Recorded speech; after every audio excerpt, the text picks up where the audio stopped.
السلام علیکم ویورز، میں ہوں عثمان نذیر۔ کیسے ہیں آپ سب؟ امید ہے خیریت سے ہوں گے۔ میں آپ کو اپنے یوٹیوب چینل خواتین ڈائجسٹ ورڈ میں خوش آمدید کہتی ہوں۔ آج میں آپ کو سنانے جا رہی ہوں آسیہ رئیس خان کا مکمل ناول وہ جو پیچھے رہ گئے۔ اس نے پیسے نکالنے کے لیے حاجرہ کا ہاتھ ذرا دیر کے لیے چھوڑا تھا اور جب کرایہ ادا کر کے پلٹی تو وہ پیچھے نہیں تھی۔ اس نے دائیں بائیں نظریں گھمائی، پیچھے مڑ کے دیکھا، تیزی سے آگے بڑھ کر عمارت کے آخری دروازے کا جائزہ لیا، مگر وہ کہیں نہیں تھی۔ اسپتال کا احاطہ تھا، اس لیے مسلسل رکشہ، اسکوٹر، بائیک اور دیگر سواریوں کی آمد و رفت تھی۔ وہ تیز قدموں سے چلتی ماں کو ڈھونڈنے لگی۔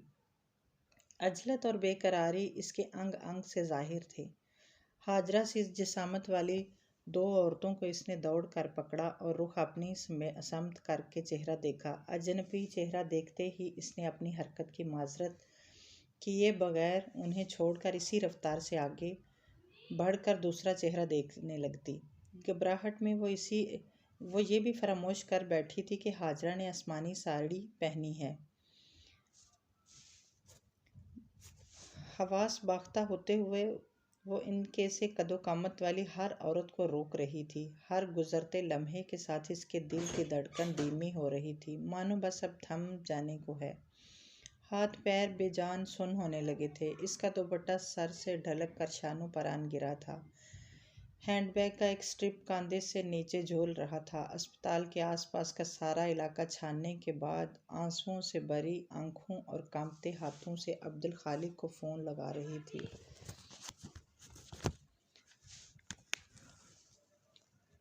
اور نہیں میرے اللہ، اس کا روم روم تڑپتے ہوئے دعا گو تھا۔ ہیلو! عبدالخالق کی آواز سنتے ہی وہ رونے لگی۔ ابو امی نہیں مل رہی۔ کیا مطلب؟ رکشے والے کو پیسے دے رہی تھی، اتنی دیر میں وہ نہ جانے کہاں چلی گئی۔ تم رو مت بیٹا، گھبراؤ نہیں، وہیں کہیں ہوں گی۔ ان پر بھی ایک دم بے چینی اور گھبراہٹ طاری ہوئی۔ انہیں بیٹی بیوی دونوں کی فکر لاحق ہوئی، مگر صاحبہ کے سامنے خود کو پرسکون ظاہر کرنا ضروری تھا۔ تم وہیں ٹھہرو، میں آتا ہوں۔ اپنی کیفیت اس پر ظاہر کیے بنا انہوں نے مضبوط لہجے میں کہا۔ جی ابو جلدی آئیں۔ انہوں نے فون بند کر دیا۔ اس نے آنسو صاف کیے اور ایک بار پھر حاجرہ کی تلاش شروع کی۔ اب وہ دونوں وہاں موجود لوگوں کو ان کا حلیہ بتا کر ان سے پوچھ رہی تھی۔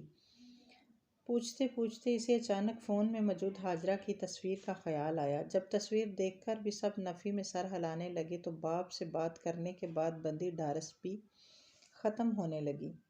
مجھ سے ہی کیوں ہوتا ہے یہ؟ اللہ امی یہیں کہیں ہوں، وہ جلدی مل جائیں، انہیں کچھ نہ ہوا ہو۔ وہم اور بے آرام کرنے والے خیال جن سے وہ بڑی مشکلوں سے پیچھا چھڑا پائی تھی، ایک بار پھر اس کے سر پر منڈلانے لگے تھے۔ ان کا سیاہ سایہ ایک بار پھر اس کے ساتھ چل رہا تھا۔ اسے احساس ہی نہیں ہوا کہ وہ مسلسل رو رہی ہے۔ کچھ اسے حیرت اور بیزاری سے دیکھ رہے تھے تو کچھ کی نگاہوں میں ترحم تھا۔ عبدالخالق اسکوٹی سے وہاں پہنچے تو وہ اسپتال کے دروازے پر کھڑی رو رہی تھی۔ سب جگہ دیکھ لیا ابو، وہ کہیں نہیں ہے۔ حوصلہ رکھو، انہوں نے اس کے سر پر ہاتھ رکھ کر تسلی دی۔ اندر دیکھا؟ نہیں۔ آؤ اندر دیکھ لیں ایک بار۔ وہ اس کا ہاتھ تھامے اسپتال کی عمارت کے اندر داخل ہوئے۔ یہاں نہیں ہوئی تو پولیس اسٹیشن چلتے ہیں۔ یہ سنتے ہی اس کے قدم بے جان ہو گئے۔ Police station? وہ ان کا ہاتھ چھوڑ کر رک گئی۔ اس کا ہراساں چہرہ دیکھ کر عبدالخالق کو اپنی غلطی کا احساس ہوا۔ وہ اندر ہی ہوگی انشاءاللہ۔ انہوں نے پھر اس کا ہاتھ تھاما اور آگے بڑھ گئے۔ یہ ایک نیم سرکاری ہاسپٹل تھا، اس لحاظ سے صاف ستھرا مگر بھیڑ بھاڑ سے بھرا تھا۔ استقبالیہ لابی سے آگے بڑھ کر کشادہ راہداریوں سے گزرتے ہوئے وہ دونوں مخالف سمت میں مختلف کیبنوں کے سامنے بیٹھے مریضوں میں حاجرہ کو ڈھونڈنے لگے۔ آخری کیبن کے بعد راہداری کے اہتمام پر اسٹاف رومز کے سامنے پہنچ کر وہ بالکل مایوس ہو کر پلٹ رہی تھی کہ دائیں طرف اسے وہ نظر آ گئیں۔ امی! وہ دوڑ کر ان تک پہنچی اور قدموں میں بیٹھ کر پھوٹ پھوٹ کر رو دی۔ رو کیوں رہی ہے؟ انہوں نے درشتی سے کہا۔ دیکھ تو سبحان مل گیا مجھے۔ ان کی آواز میں بشاشت تھی۔ ہاں؟ اس نے جھٹکے سے سر اٹھایا۔ دھواں دھار نکل رہے آنسو ایک دم تھم گئے اور پھر پر بل کو خوشی کی پرزور لہر ابھر کر دم توڑ گئی۔ ہاجرہ بینچ پر ساتھ بیٹھے شخص کا ہاتھ تھام کر بڑی محبت سے اس کا ہاتھوں کو دیکھنے لگی۔ صاحبہ نے سر اٹھا کر ان کے بازو میں بیٹھے شخص کو دیکھا۔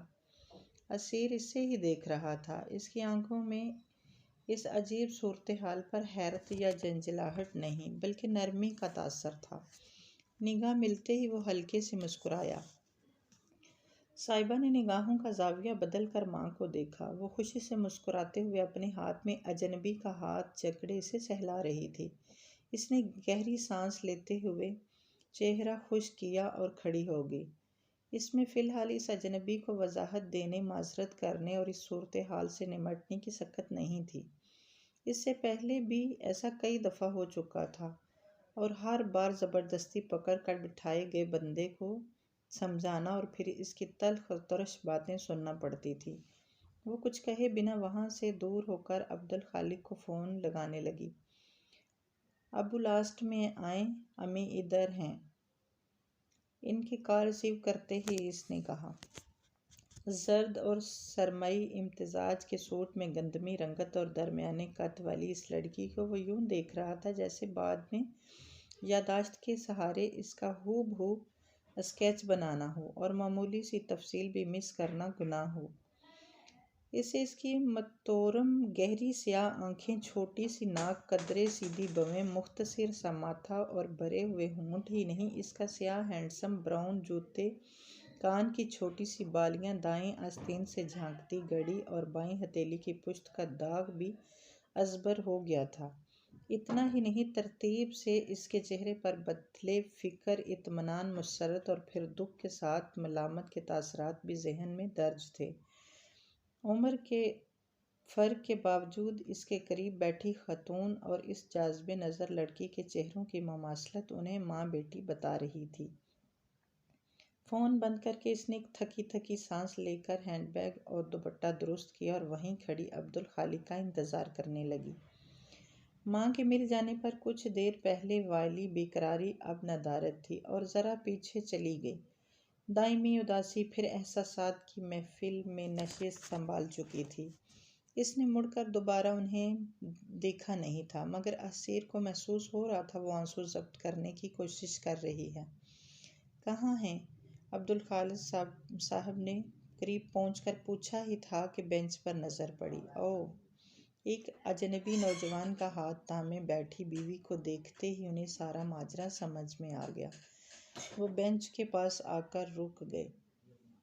ہاجرہ، ڈاکٹر کا کیبن ادھر نہیں ہے، چلو ورنہ ہمارا نمبر چلا جائے گا۔ آپ کیوں آ گئے یہاں؟ میں سبحان کے ساتھ جاؤں گی، وہ نروٹھے پن سے گویا ہوئی۔ سبحان کو بہت ضروری کام ہے، اس وقت اس سے پہلے وہ کرنے دو۔ اس کی بات پر ہاجرہ نے اسیر کو دیکھا۔ اس نے اثبات میں سر ہلا کر اپنا ہاتھ ہاجرہ کی گرفت سے نکال کر ان کا ہاتھ تھپ تھپایا۔ آپ پہلے ڈاکٹر سے مل لیں۔ اس سلجھے ہوئے انداز میں اس کے ساتھ جھوٹ میں شامل ہونے پر وہ دونوں باپ بیٹی حیران ہوئے۔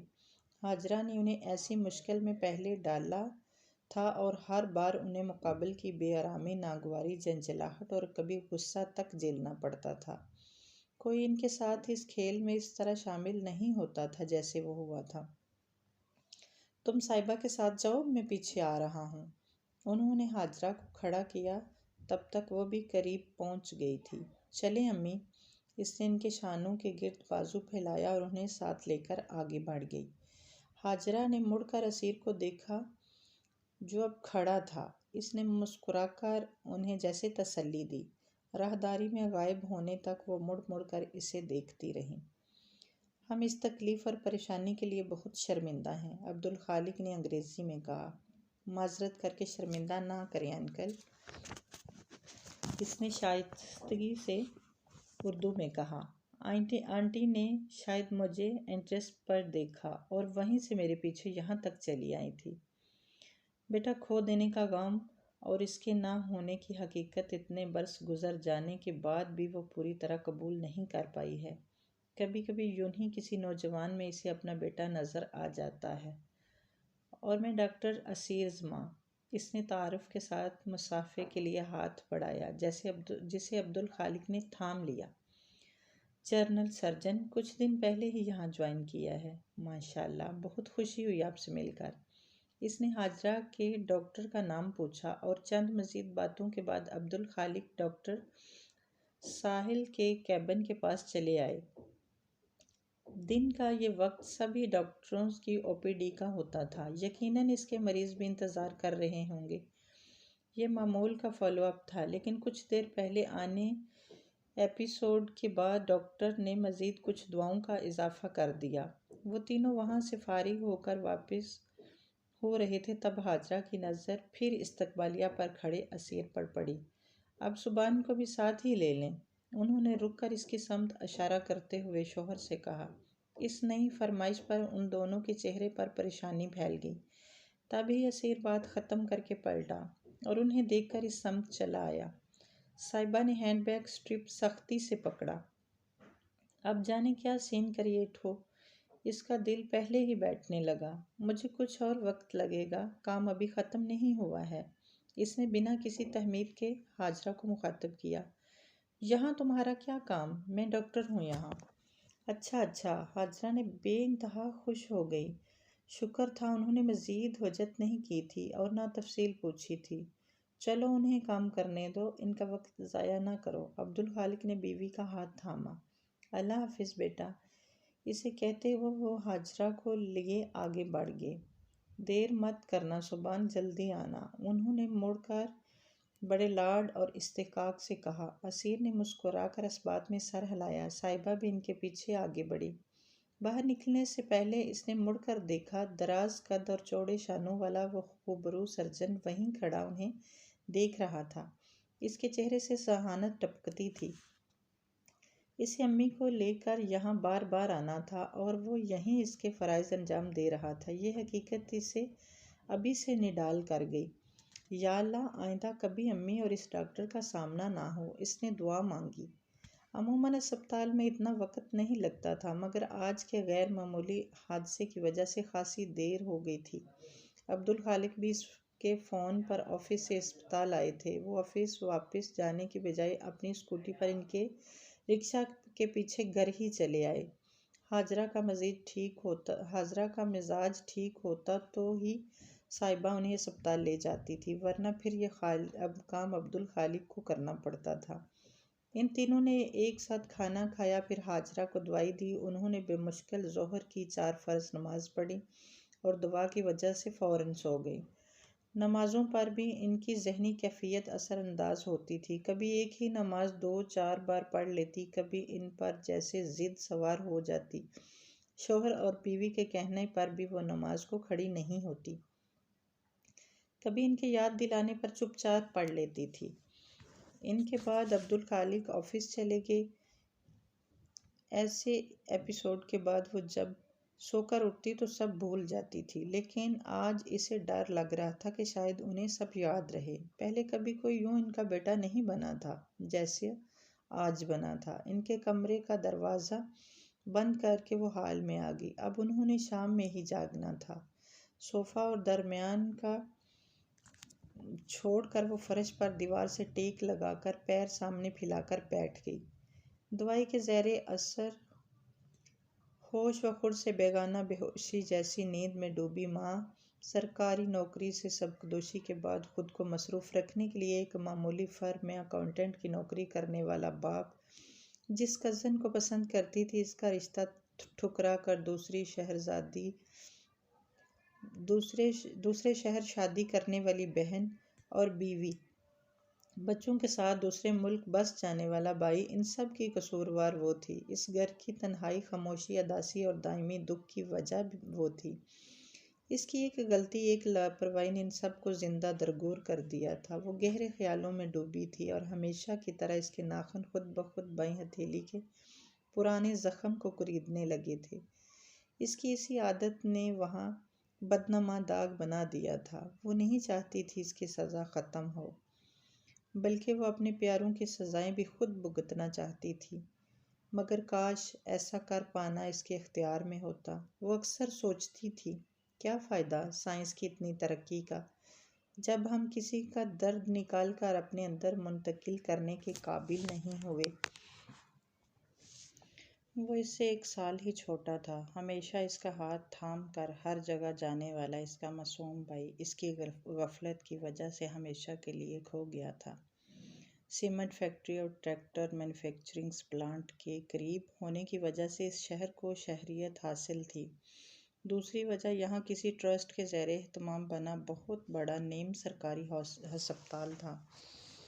یہاں کے آبائی باشندوں کی تعداد کم تھی، زیادہ تر ان فیکٹریوں میں کام کرنے والے یہاں آن بسے تھے۔ ان کی رہائشی کالونیاں تھیں، ان کے بچوں کے لیے اسکول، کالج تھے۔ اسپتال اور آبادی بڑھنے کے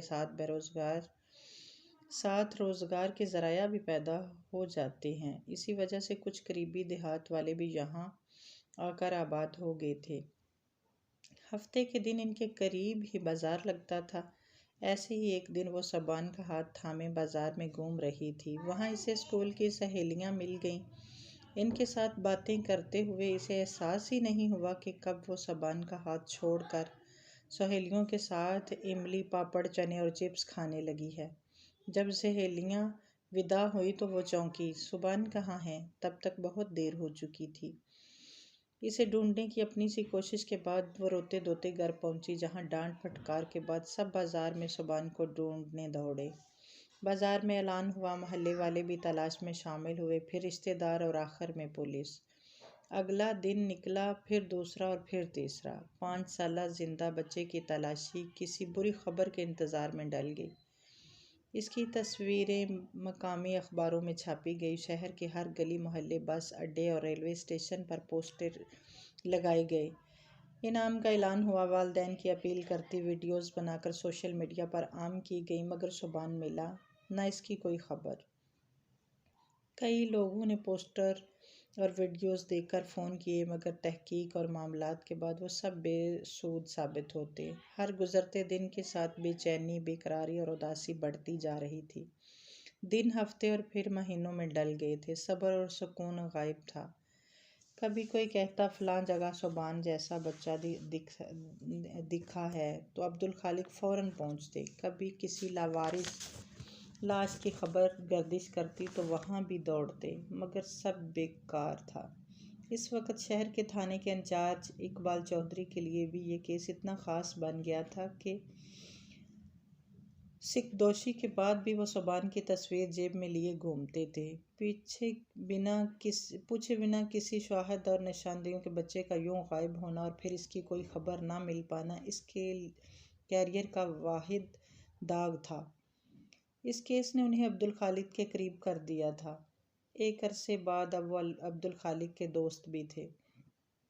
ہر آنے والا صاحبہ سے سوال کرتا، کیسے تم نے اس کا ہاتھ چھوڑ دیا تھا؟ بھائی کا خیال کیوں نہیں رکھا؟ سب اس 6 سالہ بچی سے کہتے، تم بڑی تھی، وہ تمہاری ذمہ داری تھا۔ کسی خبر سے بندی نہیں، امید ٹوٹنے پر گھر کا کوئی فرد یا رشتہ دار ہی آخر میں ایک کاش کے ساتھ اس کی غلطی دہرا دیتا تھا۔ 6 سال کی عمر میں اس حادثے نے کم عمری میں ہی اس پر وہ بوجھ ڈالا کہ وہ دنیا تو دور، اپنے مقابل بھی سر نہ اٹھا سکی۔ کئی تھے جو عبدالخالق ہاجرہ کو بھی غیر ذمہ دار گرداتے تھے، جنہوں نے چھوٹے بچوں کو یوں تنہا بازار میں جانے دیا تھا۔ یہ الزام سیدھا نہیں ہوتا تھا، میں تو کبھی اپنے بچوں کو تنہا کہیں جانے نہیں دیتی، اور بھیڑ والی جگہوں پر میں ہمیشہ بچوں کے ساتھ جاتا ہوں۔ جیسے ہم ذمہ دار والدین کی کمان سے یہ غیر ذمہ دار والدین والا تیر نکلتا تھا۔ لوگ افسوس کرتے ہوئے گھروں کی راہ لیتے اور ذہنی کیفیات یکسر فراموش کر جاتے تھے، اپنے غم الگ اور دنیا کی ہمدردی کے ساتھ۔ بطور والدین ان کے متعلق فیصلہ کن باتیں آرا اور نگاہیں الگ۔ صرف ابو تھے جنہوں نے ایک بار بھی اسے قصوروار نہیں ٹھہرایا تھا، کبھی اسے مجرموں والی باز پوچھ نہیں کی تھی، بلکہ اسے بہلاتے اور تسلی دیتے تھے، اسے ہمیشہ باور کرانے کی کوشش کرتے کہ اس میں اس کی کوئی غلطی نہیں، یہ ان کے خاندان کا ایسا داغ تھا جو جگ پر ظاہر تھا، اسے چھپایا نہیں جا سکتا تھا، اسی لیے یہ لوگوں کے لیے بھی کبھی پرانا نہ ہوا۔ جلد کسی نے اسے فراموش کیا۔ اس واقعے نے انہیں مشہور کر دیا تھا، سب انہیں جانتے تھے، رستہ چلتے ہوئے بھی لوگوں کی باتیں اور نگاہیں کئی دن تک ان کا پیچھا کرتی رہی تھیں۔ سبحان سب سے چھوٹا اور گھر بھر کا لاڈلا تھا، اس کی شرارتیں، اس کی باتیں کوئی بھول نہ سکا تھا۔ انتظار کی سولی پر مہینوں سالوں میں بدلتے گئے۔ عبدالخالق پابندی سے پولیس اسٹیشن کے چکر لگاتے رہے، ان کی تلاش اور حوصلہ دم توڑ گئے تھے، مگر اب بھی جوش و خروش اب بھی اول دن سے جتنا ہی شدید تھا۔ وہ دکھ تھا، ان کی خیریت جاننے کی تڑپ تھی، اسے پا لینے کی، اس کے مل جانے کی امید تھی۔ سب جیسے اس کے متعلق اچھی بری صحیح مگر کوئی خبر سننے کے لیے جی رہے تھے، تو سبحان کے ساتھ ہی گھر سے خوشحالی اور اطمینان بھی غائب ہو گئے تھے۔ زندگیاں اور مسرتیں ٹھہر گئی تھیں، مگر وقت نہیں رکا تھا۔ ان 20 برسوں میں ہاجرہ کی حالت بد سے بدترین ہوئی تھی۔ ابتدا میں وہ سارا دن سوئی رہتی کہ یہ عارضی بے ہوشی حقیقت سے فرار کا آسان رستہ تھی۔ کبھی گھر کے کام کرتے کرتے وہ سب چھوڑ کر ایک طرف خاموشی سے بیٹھ جاتی، خالی نگاہوں سے دروازہ تکتی رہتی۔ کبھی انہیں ہر کسی پر غصہ ہوتا اور وہ مسلسل سب کو برا بھلا کہتی۔ کبھی ان کے عتاب کے نشانے پر صرف صاحبہ ہوتی، کبھی سارا دن وہ ایک جگہ بیٹھے بیٹھے گزار دیتی، کسی کو کام کو ہاتھ نہ لگاتی۔ عبدالخالق کا پورا دن آفس میں گزرتا تھا۔ گھر میں ماں کی اس حالت کا اثر تینوں بچوں پر ہونا ہی تھا۔ ان سب کی وجہ سے لائبہ اور صاحبہ کو جلد ہی گھر اور باورچی خانے کی ذمہ داری اپنے سر لینا پڑی تھی۔ 1 سال تک چھوٹی خالہ کی شادی نہیں ہوئی تھی، تب تک وہ کبھی کبھار ان کے پاس رک جاتی تھی، لیکن ان گھر میں پھیلی وحشت اور اداسی لوگوں کو نحوست لگنے لگی تھی۔ وہ یہاں آنے سے کترانے لگے تھے۔ خالہ کی شادی اور نانی نانا کے انتقال کے بعد ننیال سے جیسے تعلق ٹوٹ ہی گیا تھا۔ ایک تایا کا خاندان تھا جو کبھی کبھار خبر گیری کے لیے آ جاتے تھے، ورنہ سب نے انہیں چند ماہ بعد ہی مکمل ان کے حال پر چھوڑ دیا تھا۔ سب کو اس حادثے کا دکھ اور افسوس تھا، انہیں پورے خاندان سے ہمدردی بھی تھی، مگر چند بول کے علاوہ انہیں مزید کیا کرنا چاہیے، وہ یہ سمجھنے سے قاصر تھے۔ پھر اس گھر کی افسردہ اور دل گیر فضا کسی کو یہاں زیادہ دیر ٹھہرنے نہیں دیتی تھی۔ گھر والے بھی مل جل کر مقابلہ کرنے کے بجائے اپنی اپنی جنگ الگ لڑ رہے تھے۔ ماں نیم دیوانی، باپ مصروف اور بچے اپنے اپنے خول اور دائرے میں بند ہوتے گئے۔ ماں کے مزاج گھر پر چھائی وحشت سے دور جانے کے لیے ہی لائبہ نے تایا کے بیٹا سے شادی سے انکار کر دیا اور 18 سال کی عمر میں آئے پہلے رشتے کے لیے حامی بھر کے شادی کر کے دوسرے شہر چلی گئی تھی۔ وہ اس شہر سے بہت دور جانا چاہتی تھی۔ وہ جانتی تھی محلہ بدل لینے سے زندگی نہیں بدل سکتی۔ خاندان میں اور اسی شہر میں رہتے ہوئے وہ کبھی اس دائرے سے باہر نہیں نکل سکے گی، جس میں صرف اداسی دکھ ہی نہیں، ایک عجیب سی بے چینی اور وحشت بھی تھی۔ سبحان کی یادیں، اس کی گم شدگی کا احساس خوشی نکلنے والی افریت کی طرح اس شہر اور گھر سے لپٹا تھا۔ یہ حادثہ ان کے سروں پر پھیلا وہ گہری سیاہ بادل تھا جو اپنے زیر سایہ زندگیوں کو اپنے رنگ میں رنگ دیتا ہے۔ جو لائبہ نے کیا وہی نعمان نے بھی کیا۔ وہ 10ویں کے بعد ہی تعلیم کے بہانے شہر چھوڑ چکا تھا۔ ڈگری مکمل کرتے ہی اس نے شادی کے لیے نہ صرف وہاں لڑکی پسند کر لی تھی، بلکہ وہ ملک سے باہر جانے کے سارے انتظام بھی مکمل کر چکا تھا۔ اس نے سارے فیصلے کرنے کے بعد باپ کو بس آگاہ کیا تھا، اور انہوں نے بھی اس کی ساری باتیں مان لی تھی۔ جہاں اور جس نے کہا اس سے شادی کروا دی اور اسے باہر جانے کی بھی نہیں روکا۔ ایک بار پھر پیچھے وہ رہ گئی تھی، بوڑھے والدین اور پرانے زخموں کے ساتھ۔ گھر والوں کے لیے سبحان کی گمشدگی کے بعد سب سے بڑا ہار ہاجرہ بن گئی تھی، جس کا اندازہ انہیں بہت دیر سے ہوا تھا۔ اس کا مزاج اور حالات اس تیزی سے تنزلی کا شکار تھے کہ جلد ہی ماہر نفسیات کو دکھانا پڑا، اور اب وہ پرانی نفسیاتی مریضہ تھی جن کا مسلسل علاج جاری تھا۔ ان کا ذہن اس خسارے کو قبول نہیں کر سکا تھا۔ ان کو مختلف دورے پڑتے رہتے، صاحبہ کو کوسنے اور الزام دینے سے لے کر کسی بھی راہ چلتے زبان مان لینے تک۔ یہ دورے بڑے غیر متوقع اور غیر یقینی ہوتے تھے۔ کبھی وہ سارا دن گھر تہس نہس کر دیتی، صاحبہ پر چیختی چلاتی، کبھی بالکل نہیں لگتا انہیں کوئی مسئلہ ہے۔ زیادہ بات نہیں کرتی تھی، اپنے کمرے سے باہر کم ہی نکلتی۔ جب ٹھیک رہتی تو چپ چاپ ساری باتیں مان لیتی تھی۔ کھانا کھا لو، دوا لے لو، نماز پڑھ لو، جو ان سے کہا جاتا سب کر لیتی۔ ایک ہاتھ سر کے نیچے رکھے وہ فرش پر لیٹ گئی۔ اس کا رخ دروازے کی طرف تھا۔ کچھ دیر بعد وہ اسی حالت میں سو گئی تھی۔ مغرب سے پہلے حاجرہ جاگی تو دوپہر والے واقعے کا ان پر کوئی اثر نہیں تھا۔ نورن خالہ آج وقت سے پہلے صفائی کر کے جا چکی تھی۔ وہ ان کے دھوئے برتن جگہ پر رکھ کر ہال میں آئی تو 1 بج رہا تھا۔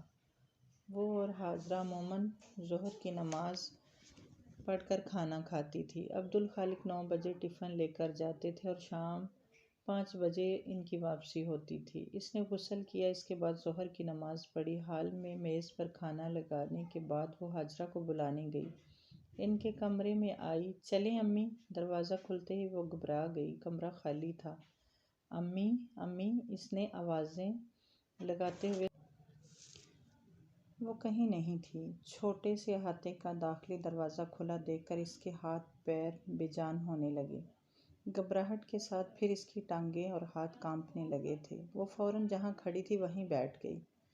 وہاں سے جو بھی گزرتا باورچی خانے سے اس نے ضرور نظر آتا تھا۔ اس کا مطلب تھا وہ اس کے غسل خانے میں جانے کے بعد گھر سے باہر گئی ہے۔ اس نے فون اٹھایا، لیکن پھر ابو کو پریشان کرنے کے خیال پر اسے رونا آ گیا۔ اسپتال والے واقعہ کو ابھی 6-7 دن ہی ہوئے تھے۔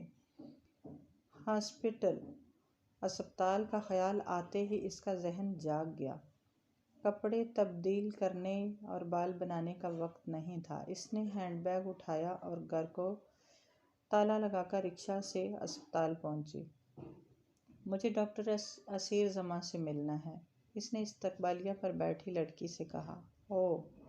لڑکی نے بغور اسے دیکھا، پھر کسی کو آواز دے کر اسے ڈاکٹر اسیر زماں خان کے کیبن تک پہنچانے کو کہا۔ اسے شاید پہلے ہی ہدایت مل چکی تھی کہ اس سے ملنے آنے والے کو کیبن تک پہنچا دیا جائے۔ یہ ڈاکٹر زمان کا کیبن ہے۔ وارڈ بوائے اسے کیبن کے باہر چھوڑ کر چلا گیا۔ اللہ کرے امی یہیں ہوں، اس نے دل سے دعا کرتے ہوئے دروازے پر دستک دی۔ کم ان۔ اندر سے اسیر کی آواز آئی۔ دروازہ کھلتے ہی سامنے کرسی پر حاجرہ نظر آ گئیں۔ اس کے تنے اعصاب اور عضلات ایک دم ڈھیلے پڑے۔ تم کیوں یہاں چلی آئیں؟ حاجرہ نے پرشکن پیشانی کے ساتھ برہمی سے پوچھا۔ اس نے ماں کی جھاڑ پر شرمندگی سے اسیر کو دیکھا۔ میز کے دوسری طرف آج وہ بلیو اسکرٹ میں تھا۔ امی یہاں انہیں بہت اہم اور ضروری کام ہوتا ہے، آپ یوں بنا اطلاع دیے کبھی بھی ملنے نہیں آ سکتی۔ ان کی کرسی کے قریب پہنچ کر اس نے نرمی سے دھیمی آواز میں کہا۔ حاجرہ نے منہ پھلا لیا۔ میں اپنے بیٹے سے کبھی بھی ملنے آ سکتی ہوں، اس کے لیے مجھے تمہاری یا کسی کی اجازت کی ضرورت نہیں۔ اچھا مل لیا نا، اب گھر چلیں۔ اس نے اب آہستگی اور نرمی سے کہا۔ میں صبان کے ساتھ واپس آ جاؤں گی، تم جاؤ۔ اس نے اس کی طرف سے رخ موڑ کر اسیر کی طرف کر لیا تھا۔ مجھے ابو کو ساتھ لانا چاہیے تھا، صاحبہ نے بے بسی سے سوچا۔ اسیر کرسی کھسکا کر اٹھ کھڑا ہوا۔ چلیں گھر چلتے ہیں، میری ڈیوٹی ختم ہو گئی ہے۔ حاجرہ کے چہرے پر مسرت پھیل گئی۔ یہ قطعی غیر متوقع صورتحال اس کے لیے پریشان کن تھی۔ وہ نروس سی انگلیاں مروڑنے لگی۔ اسے کچھ سمجھ میں نہیں آ رہا تھا اس سے کیا کہے۔ گھر پہنچ کر امی انہیں واپس جانے ہی نہ دیں تو اس کی کشمکش اسیر نے بھی محسوس کی۔ میں چینج کر کے آتا ہوں، آپ بیٹھیں۔ اس نے دور رکھی ایک کرسی اٹھا کر اس کے قریب کی۔ ریلیکس، اس نے دھیرے سے کہا۔ صاحبہ اسے دیکھنے لگی۔ بس اس کا رونا باقی تھا، وہ یوں ہی کھڑی تھی۔ بیٹھیں۔ اس نے میز سے چھوٹی سی پانی کی بوتل اٹھا کر اس کی طرف بڑھائی۔ کسی بے جان روبوٹ کی طرح بیٹھ کر اس نے بوتل تھام لی۔ میں 2 منٹ میں آیا، اسیر نے حاجرہ کو مخاطب کیا اور دروازہ کھول کر باہر چلا گیا۔ امی، آپ کو صبح سے ملنے یہاں نہیں آنا چاہیے، مجھے تو بتا دیتی۔ پانی سے حلق تار کرنے کے بعد وہ ماں کی طرف متوجہ ہوئی۔ میں آپ کو لے کر آؤں گی، آپ جانتی تو ہیں رکشے والے کتنا لوٹتے ہیں، آپ سے کچھ بھی رقم کا مطالبہ کر سکتے ہیں۔ ہاں، حاجرہ نے سمجھنے والے انداز میں لمبا ہنکارا بھرا۔ جبھی مجھ سے پورے 400 روپے لیے اس نے۔ آپ کے پاس تھے؟ انہوں نے نفی میں سر ہلایا۔ پھر کرایہ کیسے دیا آپ نے؟ صبحان نے دیا۔ صاحبہ کی آنکھوں کے سامنے سارا منظر واضح ہو گیا۔ امی، ان کا ہاتھ تھاما۔ آئندہ آپ اکیلی کبھی گھر سے نہیں نکلیں گی۔ یہاں صبحان کبھی آپریشن تھیٹر میں ہوا تو پیسے کون دے گا؟ وہ کیوں ہوگا آپریشن تھیٹر میں؟ انہیں صاحبہ کی بات پسند نہیں آئی تھی۔ انہوں نے خفگی سے ہاتھ چھڑایا۔ اس اجنبی کو اس کی مرضی اور اجازت کے بنا صبحان بنانا اسے بالکل اچھا نہیں لگ رہا تھا، مگر اس وقت حاجرہ کو یہ باتیں ذہن نشین کرانا بھی ضروری تھا۔ امی، وہ ڈاکٹر ہیں، یہاں ان کے مریض ہوتے ہیں، ان کے آپریشن اور علاج کے لیے وہ آپریشن تھیٹر میں ہوتے ہیں۔ اس طرح بنا اطلاع اور بے وقت کوئی ملنے آئے گا تو ان کا کام متاثر ہوگا اور اسپتال والے بھی ناراض ہوں گے۔ صبحان کے لیے کوئی مشکل نہیں ہونا چاہیے، ہے نا؟ انہوں نے جیسے چاروں ناچار سر ہلاتے ہوئے اقرار کیا۔ تب ہی اسیر نے دروازہ کھولا۔ وہ جینز اور ٹی شرٹ میں تھا۔ چلیں؟ اس نے پہلے حاجرہ کھڑی ہو گئی۔ وہ دونوں آگے اور ان دونوں کے پیچھے اسپتال سے باہر آئے۔ ان کے پیچھے چلتے ہوئے اسے اندازہ ہوا وہ کار پارکنگ کی طرف جا رہا ہے۔ اسے کوفت نے گھیرا۔ کسی کی شرافت اور انسانیت کو اس قدر بھی نہیں آزمانا چاہیے، یہ اس کے لیے سزا بن جائے۔ گاڑی کے پاس رک کر پہلے اس نے اگلا دروازہ کھول کر حاجرہ کو اندر بٹھایا، سیٹ بیلٹ لگایا، پھر اس کے لیے پچھلا دروازہ کھولا۔ وہ مجرموں کی طرح نادم سی اندر بیٹھ گئی۔ رستہ بتائیے گا؟ دروازہ بند کرتے ہوئے اس نے جھک کر کہا۔ سائمہ نے سر ہلایا۔ وہ اسے دائیں بائیں بتانے لگی۔ حاجرہ خوشی خوشی گاڑی کا جائزہ لے رہی تھی۔ ابھی چند منٹ ہی ہوئے تھے کہ معمول کی طرح عبدالخالق کی کال آ گئی۔ وہ روز دوپہر میں ایک بار اسے فون ضرور کرتے تھے۔ اسے دبی آواز میں مختصر سب بتانا پڑا۔ گھر کے سامنے گاڑی رکی اور اترنے سے پہلے حاجرہ نے کہا، تمہیں بھی بھوک لگی ہوگی، آؤ فوراً کھانا کھاتے ہیں۔ اس نے مسکرا کر تائید کی اور جب سے شرمندہ بیٹھی صاحبہ کو ایک دم غصہ آ گیا۔ کیا ضرورت ہے اس کھیل میں شامل ہونے کی؟ اوروں کی طرح ہاتھ جھٹک کر آگے بڑھ جاتے۔ باہر نکل کر اس نے دروازے کا قفل کھولا اور اندر داخل ہوئی۔ اس کے پیچھے وہ دونوں بھی اندر آئے۔ مختصر سے احاطہ کے دونوں طرف دو کمرے تھے۔ درمیان میں چھوٹا سا کچن، دائیں طرف باورچی خانہ اور بایاں کمرہ لائبہ اور نعمان کی آمد پر ہی کھلتا تھا۔ سامنے ہال کا دروازہ تھا۔ ہال میں مزید 2 کمروں کے دروازے کھلتے تھے۔ ایک کمرہ اس کا تھا اور دوسرا حاجرہ اور عبدالخالق کا۔ کھانا تو ٹھنڈا ہو گیا ہوگا۔ ہال میں آتے ہی حاجرہ نے میز کی طرف دیکھتے ہوئے کہا، صاحبہ گرم کر لو۔ پھر اسیر کی سمت موڑی۔ تمہیں فریش ہونا ہوگا۔ نہیں، میں ٹھیک ہوں، اس نے مسکرا کر جواب دیا۔ واش بیسن میں ہاتھ دھو لو پھر۔ انہوں نے صحن کی سمت اشارہ کیا۔ صاحبہ نے ہینڈ بیگ صوفے پر رکھا اور میز سے پیالے اٹھا کر باہر نکل گئی۔ اسیر ہاتھ دھونے اس کے پیچھے باہر نکلا تھا۔ ابھی تک اس اجنبی کی ممنون تھی۔ صاحبہ کو اب گھر میں صبحان کی حیثیت سے اس کی موجودگی کھل رہی تھی۔ باورچی خانے میں پہنچ کر خیال آیا، فون بھی ہینڈ بیگ میں ہے۔ وہ ابو کو فون کر کے بلانا چاہ رہی تھی۔ دال واپس پتیلی میں گرم کرنے کے لیے رکھی اور چاول مائکرو میں رکھے۔ روٹیاں میز پر ہاٹ پاٹ میں تھی۔ وہ پیالے لے کر واپس آئی، تب تک وہ دونوں کرسیاں سنبھال چکے تھے۔ شروع کرو بیٹا، حاجرہ نے اس کے سامنے رکھی پلیٹ میں دال ڈالتے ہوئے کہا۔ جی۔ اس نے بہت تھوڑے سے چاول پلیٹ میں ڈالنے کے بعد اسے دیکھا۔ وہ کھڑی حاجرہ کی پلیٹ میں کھانا نکال رہی تھی۔ آپ نہیں کھا رہی؟ اسیر نے یوں پوچھا جیسے وہ روز ساتھ کھانے کا عادی ہو۔ اس نے نفی میں سر ہلایا۔